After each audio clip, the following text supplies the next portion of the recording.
Hello. Today I'm going to read from the Book of Virtues, edited by William Bennett. And the story I read is Androcles and the Lion. In Rome, there was once a poor slave whose name was Androcles. His master was a cruel man, so unkind to him that at last Androcles ran away. He hid himself in a wild wood for many days, but there was no food to be found, so he grew weak and sick, that he thought he would die. So one day he crept into a cave and lay down, and soon he was fast asleep. After a while a great noise woke him up. A lion had come into the cave and was roaring loudly. Androcles was very much afraid, for he felt sure that the beast would kill him. Soon, however, he saw the lion was not angry, but that he limped as though his foot hurt him.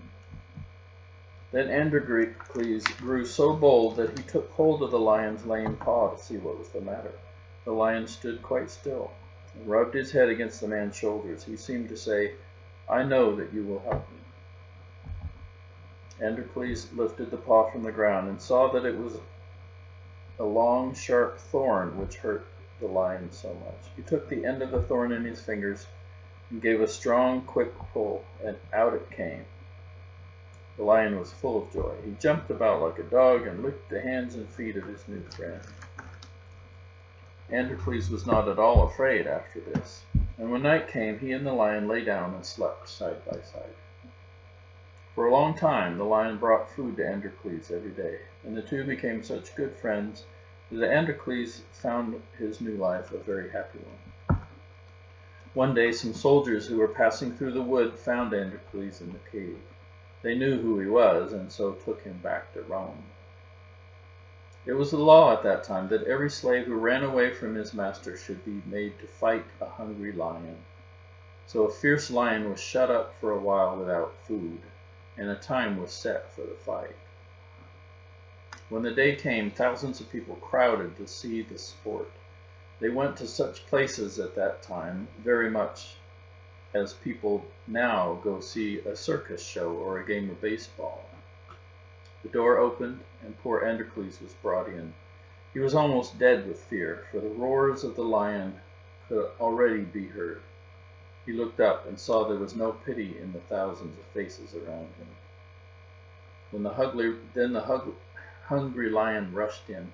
With a single bound he reached the poor slave. Androcles gave a great cry, not of fear, but of gladness. It was his old friend, the lion of the cave.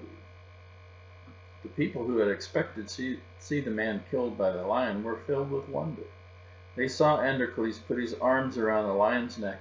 They saw the lion lie down at his feet and lick them lovingly.